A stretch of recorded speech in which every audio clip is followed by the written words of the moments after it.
The other way to grow horizontally is to expand your product line. This could happen in two ways: expanding the existing categories or adding new relevant categories. It's important to stress here on relevant categories, as one of the common mistakes some retailers do is that they start adding products and categories irrelevant to their brand, and this affects their brand positioning. So while considering your assortment expansion, go back to the customer profile you have created, which we have discussed in the Marketing Foundations course, and identify your main target customer and the value proposition you are giving them. Then think about how you can expand your product lines while maintaining the same positioning you have created and staying relevant to your main target customer. Adding new products in retail could be in the form of product sourcing or new product development. Here we are going to present different ways for identifying new product opportunities. A white space is a gap in your current product assortment or generally in the market, and it represents an opportunity for new product in the business. To find the product white space for your business, start with mapping the current categories that you carry in the business, as well as the available categories relevant to your business. For example, if you are a fashion store, the categories could be men's apparel, women's apparel, kids' apparel, accessories, and footwear. But you could also expand those categories into adjacent ones, such as underwear and swimwear. Then you map your current categories and those of your competitors. This will help you identify product white space in your business as well as in the market as a whole. You could find that you are missing kids' apparel and footwear, while your competition is carrying these. But you might also find that certain categories are underserved in the market or not served at all by the competition. For example, when I managed the lingerie and loungewear business, there was a category that I called fashion fixes. Those are simple solutions that are used with fashion items as a quick fix, and they were not widely available at fashion stores or at competing lingerie businesses where I operated. Because of that, they were selling very well at my stores and at high margins. You can also take the underserved products or categories that you identified and study them further by mapping them based on two variables, for example, price and quality. Then see where the different competitors lie on that spectrum, and here you can spot a gap, a white space that you can fill if it fits into your brand strategy. For example, you might find that there are two extremes: a high-quality, high-price option that is full of features, and a low-quality, low-price option. Your research might lead you to realize that certain features are not necessary, and if you create a product with high quality but is restricted only on the features that customers actually value, this might lead you to be able to sell at a lower price and fill a white space in the market. This process could be repeated in many different ways using different variables to come up with product ideas using the product white space analysis.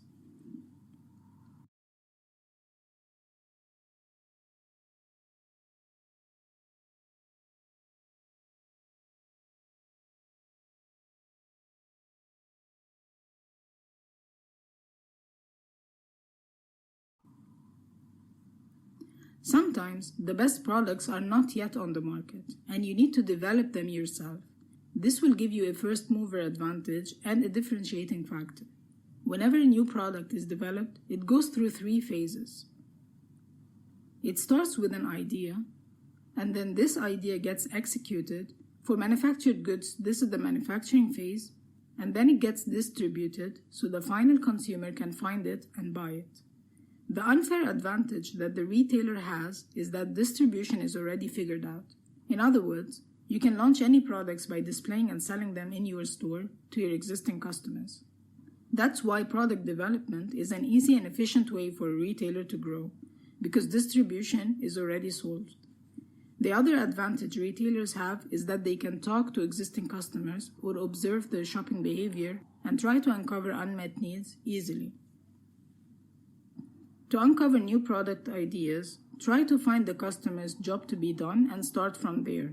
What are jobs customers try to do on a regular basis, and there is no simple solution for them yet, or the current products on the market are too complicated to use? These unmet needs can generate the best product ideas. Another source of product ideas is trends. However, it's important here to differentiate between fads, trends, and megatrends. Fads are rather short-lived, unpredictable, and don't have social, political, or economic significance.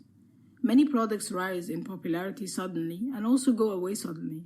A retailer can still capitalize on such fad, for example, by sourcing the product and selling it at the store. But it's important to understand that it's short-lived and not to confuse it with a trend. So inventory and investment in the product needs to be planned accordingly. A trend, as opposed to a fad, has some momentum and durability. They are also more predictable than fads. That's why they represent great opportunities for new products, and because they are durable, they are worth investing in. Megatrends are big social, political, economic, and technological changes that have been forming slowly, and once established, they can last for a very long time. These are, of course, worth investing in and creating new products for. Product innovation doesn't necessarily need to be a new technology or even a new product. It might be a simple solution done through creative product design or even creative packaging for existing products that help people get the job done easier. What's even better about that is that you can patent those new designs and developments and benefit from their high margins for many years. For example, this water bottle company went viral on TikTok and became a bestseller at Walmart because it solved a simple problem, a job to be done. It helped people drink more water by creating a solution that gives good flavor to water in the form of cartridges. The startup is now valued at $1 billion, but that's not because of the product itself, but rather because of the business model. This bottle is sold at a low price of $20, but when you buy it, you would then need to keep buying the cartridges over and over again. Such business model is called razor's blades, just like Gillette, and it leads to predictable recurring revenues from customers for the same product over many years, especially if the product is habit-forming. That's why it's a good business model. To manage the product development process, you can use the following framework. Step 1. Idea generation. Design a process to generate different ideas for possible products. This process can involve many different groups, including companies' employees, as well as customers who accept to participate in focus groups and surveys. Attending industry trade shows is also useful at this stage to see what's on the market and what's up and coming in the industry, and connecting with possible suppliers and manufacturers. At this stage, you can also use one of these creativity techniques to help you generate ideas.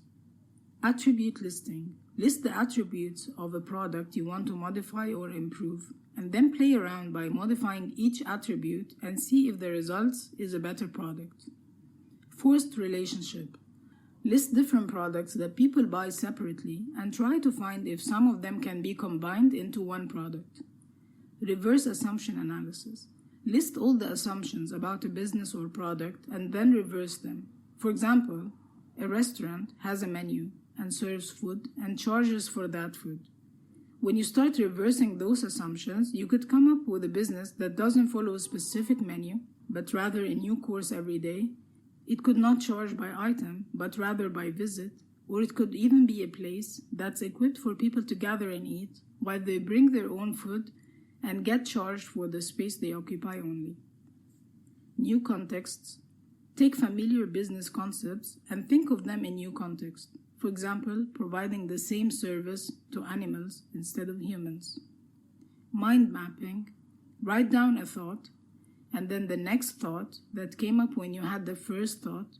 Continue with the process until you have written many different thoughts that are associated with each other in some way. This could help you come up with new concepts by combining two or more of the thoughts into one product or business. For example, cereal bars have been created as a result of thoughts of cereal and snack. Step 2. Idea screening. After you've generated possible ideas, it's time to screen them to make sure they fit into your business, your strategy, and your brand. Here you will also make sure the idea is feasible, provides value to customers, has enough potential demand, and will generate profit for the business. Step 3. Concept development and testing. Concept is different than the product idea. For example, when we talked about Circle Water, the idea was to add flavor to water. The concept was the flavor cartridges that dispense the flavor over time. Other concepts could have been an instant drink by creating a powder product that dissolves in water. Another concept could have been a ready-made drink served in a bottle or a can. The chosen concept will define the category the product is going to compete in. For example, an instant drink will compete with other instant drinks on the market, and ready-made drinks will compete with other ready beverages such as juices and sodas. Then the concept product will be turned into a concept brand, and this is where branding and positioning will be applied to see how the product will be positioned in the market and relative to the competition. Finally, the concept will be tested by developing a prototype or by using digital or virtual models to present the concept to a group of customers and survey them and gather their feedback and use it to add, modify, or remove product attributes. Step 4. Marketing strategy. This will cover the branding, positioning, packaging, pricing, distribution, sales, and profit estimates of the product. Step 5. Business analysis. Here the sales, costs, and profit projections are prepared to make sure the new product makes business sense. Step 6. Product development. Finding manufacturers to build the product for you at the right specifications and costs. Step 7. Market testing. At this stage, you can also develop a small sample and start testing it in one or more of your stores. Step 8. Commercialization. If the product performs well in the previous step, it's time to roll it across all stores and start producing at full scale. As mentioned before, because you are a retail business, this stage of commercialization will be easy as it will be rolled out through your existing stores to your existing customers. It's important to be realistic while going through this product development process and be flexible enough to drop the product at any stage if it does not qualify to get moved to the next stage.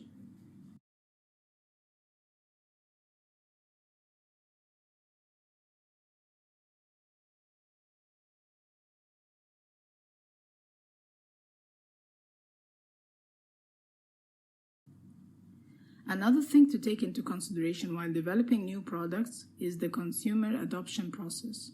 It's not realistic to expect that every product you develop, especially if it's innovative enough or a new concept, that customers will pick it and adopt it from day one. Typically, the consumer adoption process has 5 stages: awareness, interest, evaluation, trial, and adoption. The marketing process for the new product should help customers move through these stages. Also, there are differences in individual readiness to try and adopt new products, and this influences the adoption process as well.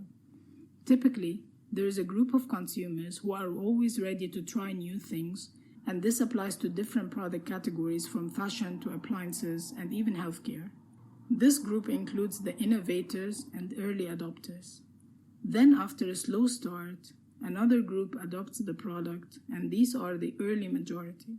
Then, after the product has been tried and tested by the early groups, this is when it starts to get adopted by the remaining groups in the market, which are the late adopters and then laggards. The reason it's important to know this process and the different groups is not only to set the right expectations for the product and its sales, but also to identify the right group to market to when you launch the product, typically the early adopters and innovators, instead of spending on a mass market campaign that targets everyone.